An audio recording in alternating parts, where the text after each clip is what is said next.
بسم اللہ الرحمن الرحیم۔ السلام علیکم عزیز طلباء، میرا نام محمد خلیل ہے، میں اردو کا ٹیچر ہوں۔ آج مضمون پڑھیں گے دیہاتی اور شہری زندگی۔ ہم دیہات کے فوائد، پھر اس کے نقصانات بیان کریں گے، پھر اس بعد شہر کی زندگی کے فوائد اور نقصانات، اور لاسٹ میں ہم گرامر کا کچھ حصہ پڑھیں گے، اس میں ظرف اور اس کی اقسام۔ پیج نمبر ہمارا پاس ہے 29 اور 30، یعنی پیج نمبر 29 اور 30۔ اس میں ظرف اور اس کی اقسام پڑھیں گے اور 7 مثالیں۔ سب سے پہلے مضمون کی طرف چلتے ہیں کہ دیہاتی اور شہری زندگی۔ پاکستان کے سارے گاؤں شہر زندہ رہو پائندہ رہو، روشنیوں رنگوں کی لہر زندہ رہو پائندہ رہو۔ پاکستان کی آبادی کا 70% حصہ دیہات میں، جبکہ 30% حصہ شہروں میں آباد ہے۔ دیہاتوں اور شہروں کے طرز زندگی اور طرز معاشرت میں خاصا فرق ہے۔ دونوں کی عادات اور رہن سہن ایک دوسرے سے جدا ہوتا ہے۔ اسی وجہ سے دیہاتی اور شہری لوگوں کے مسائل بھی الگ ہوتے ہیں۔ شہر ہوں یا دیہات، دونوں کے ملنے سے معاشرہ وجود میں آتا ہے۔ ملک کا وہ حصہ جو مادی وسائل سے مالا مال ہو، ترقی یافتہ ہو، شہر کہلاتا ہے، اور وہ حصہ جو قدرتی فطری حسن رکھتا ہو، قدیم طرز زندگی اور پرانی روایات کا حامل ہو، دیہات کہلاتا ہے۔ شہر ہو یا دیہات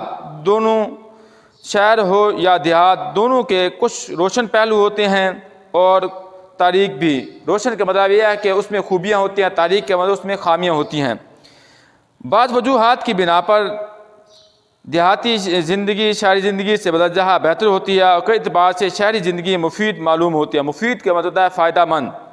لہٰذا ہم 100% دعوے سے یہ نہیں کہہ سکتے کہ دیہات کا ماحول اچھا ہے یا شہر کی زندگی بہتر ہے، جیسا کہ ایک انگریزی مقولہ ہے کہ دیہات خدا نے بنائے ہیں اور شہر انسان نے۔ ہر چیز کو بنانے اور پیدا کرنے والی ذات اللہ تعالیٰ کی ہے۔ اگر شہر انسانوں نے بنائے ہیں تو خود انسانوں کو کس نے پیدا کیا ہے؟ آج اگر انسان کوئی چیز بناتا یا ایجاد کرتا ہے تو اس کی صلاحیت عقل سمجھ دینے والا کون ہے؟ اس لیے انسان کی ہر ایجاد میں بھی دراصل اللہ تعالیٰ کی عطا کردہ فہم اور سمجھ کا کمال ہوتا ہے۔ شہروں میں دیہات کی نسبت زیادہ سہولیات مہیا ہوتی ہیں، اس لیے لوگ دیہاتوں سے شہر کی طرف نقل مکانی کرتے ہیں، جس کی وجہ سے شہری آبادی میں تیزی سے اضافہ ہو رہا ہے۔ حالانکہ شہر کی نسبت دیہات کی آب و ہوا تازہ، صاف و شفاف ہوتی ہے۔ ہر طرف ہرے بھرے کھیت اور سرسبز درختوں کا سلسلہ نظر آتا ہے۔ اس وجہ سے دیہاتوں کا ماحول صاف ستھرا اور صحت مندانہ ہوتا ہے۔ مکانات کھلے اور ہوادار ہوتے ہیں۔ دیہاتی لوگ سادہ اور خالص غذائیں کھاتے ہیں، جس کی وجہ سے ان کی صحت بھی قابل رشک کے قابل۔ دیہات کا فطری حسن اپنے اصل روپ میں نظر آتا ہے۔ یہ سب قدرت کے وہ انعامات ہیں جو شہر والوں کو نصیب نہیں ہوتے۔ وارے دیہات کے سادہ تمدن کی بہار، وارے دیہات کے سادہ تمدن کی بہار، سادگی میں بھی ہے کیا کیا تیرا دامن زرنگار۔ دیہاتوں میں دودھ، گھی، مکھن اور دہی وغیرہ خالص وافر مقدار میں ہوتے ہیں، جیسے دیہاتی لوگ خود بھی استعمال کرتے ہیں اور ضرورت سے زائد دودھ وغیرہ فروخت بھی کرتے ہیں، فروخت نہ بیچتے ہیں۔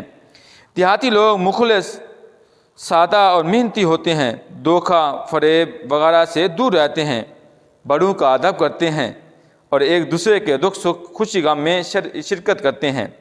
مل جل کر کام کرنے کے عادی ہوتے ہیں اور ایک دوسرے کا ہاتھ بٹاتے ہیں۔ دیہاتی عورتیں بھی اپنے مردوں کے ساتھ شانہ بشانہ کام کرتی ہیں۔ مثلا کپاس کی چنائی کرنی ہو، گندم کی کٹائی ہو، دیہاتی عورتیں مردوں کے ساتھ مل کر ہاتھ بٹاتی ہیں۔ دیہاتی مرد ہوں یا عورتیں سخت محنت و مشقت کے عادی ہوتے ہیں، سستی و کاہلی سے کوسوں دور ہوتے ہیں، مطلب کوئی میل وہ جو سستی کاہلی ہوتی ہے دور رہتی ہے۔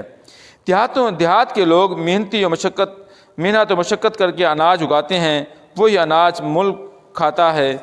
تو کہنے کا مقصد یہ ہے کہ دیہاتی لوگ بہت مشقت سے کام کرتے ہیں، کام وہ کرتے ہیں، کھاتے ہم ہیں۔ تو کسی شاعر نے کیا خوب کہا تھا، وہ تھکتے ہیں اور چین پاتی ہے دنیا، وہ تھکتے ہیں اور چین پاتی ہے دنیا، کھاتے ہیں کماتے ہیں وہ اور کھاتی ہے دنیا۔ اسی طرح گنے کی کاشت کرتے ہیں، جب گنا تیار ہو جاتا ہے تو شوگر ملوں میں پہنچاتے ہیں، جس سے ملک میں چینی کی ضرورت پوری ہوتی ہے۔ کسان ہماری معیشت میں ریڑھ کی ہڈی کی حیثیت رکھتے ہیں، انہی کی وجہ سے کارخانے اور فیکٹریاں چل رہی ہیں۔ دیہاتی لوگ دن رات محنت کرتے ہیں، اپنا خون پسینہ ایک کر کے پورے ملک کو خوشحال بناتے ہیں۔ اگر وہ نہ ہوں تو شہروں میں کارخانے فیکٹریاں بند ہو جائیں اور تجارت ٹھپ ہو کر رہ جائے گا۔ اس کے علاوہ دیہاتوں میں امن و امان ہوتا ہے، پرسکون ماحول ہوتا ہے۔ شہر کی طرح ہر وقت گاڑیوں کا شور، تیز ہارن اور ہنگامہ پرور زندگی نہیں ہوتی، کھلی فضا اور تازہ ہوا ہوتی ہے۔ اس وجہ سے بعض اوقات شہر کے لوگ جب شہر زندگی سے اکتا جاتے ہیں تو سکون کی تلاش میں دیہاتوں کا رخ کرتے ہیں، جبکہ شہروں میں دیہات کی طرح پرسکون ماحول نہیں ہوتا۔ یہاں کی فضا کارخانوں اور فیکٹریوں کے زہریلے دھوئیں میں سے ہر وقت آلودہ اور کثیف رہتی ہے۔ ٹریفک کا شور و غل بہت زیادہ ہوتا ہے، اچھی اور خالص غذائیں نہیں ملتی، دودھ میں پانی کی ملاوٹ ہوتی ہے، فضول خرچی، ذخیرہ اندوزی اور ملاوٹ عام ہوتی ہے۔ سڑکوں پر گاڑیوں کا ہجوم ہوتا ہے، ہجوم رش ہوتا ہے، جس میں ہلکی اور بھاری گاڑیاں شامل ہوتی ہیں، خاص طور پر رکشوں، موٹر سائیکلوں اور کاروں کی بھرمار ہوتی ہے۔ ٹریفک کا شور، کارخانوں اور فیکٹریوں اور گاڑیوں کا دھواں شہری زندگی کا سکون درہم برہم کرنے کے ساتھ ساتھ صحت کا بھی ستیہ ناش کر دیتا ہے۔ اس وجہ سے گلے اور سانس کی بیماریاں عام ہوتی ہیں۔ اس کے علاوہ شوگر، بلڈ پریشر وغیرہ شہری لوگوں کو زیادہ ہوتا ہے۔ شہری لوگوں کی زیادہ ضروریات کا دائرہ کار بہت وسیع ہوتا ہے، جس کی وجہ سے وہ بہت سے مسائل میں گھرے رہتے ہیں۔ شہری زندگی میں نمود و نمائش، تصنع اور بناوٹ ہوتی ہے۔ آپس کا میل جو رسمی اور دکھاوے کا ہوتا ہے، پیار و محبت جیسے جذبے پیدا ہوتے ہیں۔ اس وجہ سے شہری لوگ مہمانوں سے دور بھاگتے ہیں۔ شہروں میں مہنگائی اور بے جا اخراجات کی وجہ سے لوگ پریشان لاتے ہیں۔ یوٹیلٹی بل، بچوں کے تعلیمی اخراجات، مکان کا کرایہ، آمد و رفت کے اخراجات، ڈاکٹر کی فیس اور دیگر ضروریات زندگی کا حصول ہر روز کا مسئلہ بنا رہتا ہے۔ گرمیوں میں لوڈ شیڈنگ کی وجہ سے شہری لوگ عذاب میں مبتلا ہوتے ہیں۔ اوپر سے بجلی مہنگی ہوتی جا رہی ہے۔ بجلی چاہے آئے یا نہ آئے، لیکن بجلی کا بل پابندی سے آتا ہے۔ سردیوں میں گیس کی بندش سے چولہے ٹھنڈے پڑ جاتے ہیں، تو اسی وجہ سے لوڈ شیڈنگ اور گیس کی بندش کی وجہ سے شہریوں کی زندگی اجیرن بن جاتی ہے۔ جب بل آتے ہیں تو وہی رہی سے کسر پوری ہو جاتی ہے۔ تو پیارے بچوں، ہمارا آج کا مضمون مکمل ہو چکا ہے۔ ہم گرامر کی طرف آتے ہیں۔ ہمارے پاس ہے اسم ظرف اور اسی اقسام۔ آپ پیج نمبر 29 اور 30 کھولیں گے، پیج نمبر 29 اور 30۔ اسم ظرف وہ اسم نکرہ ہے جس سے کوئی جگہ یا وقت ظاہر ہو۔ اسم ظرف وہ اسم نکرہ ہے جس سے کوئی جگہ یا وقت ظاہر ہو، جیسے دفتر، سکول، کارخانہ، صبح، شام، آج کل وغیرہ۔ پھر اسم ظرف کی دو قسمیں ہیں، ایک اسم ظرف زمان ہے اور ایک ظرف مکان ہے۔ اسم ظرف مکان وہ اسم نکرہ جو کسی جگہ کو ظاہر کرے، مکان صرف جگہ کو ظاہر کرے گا، جیسے مسجد، گھر، اسٹیشن، سبزی منڈی وغیرہ۔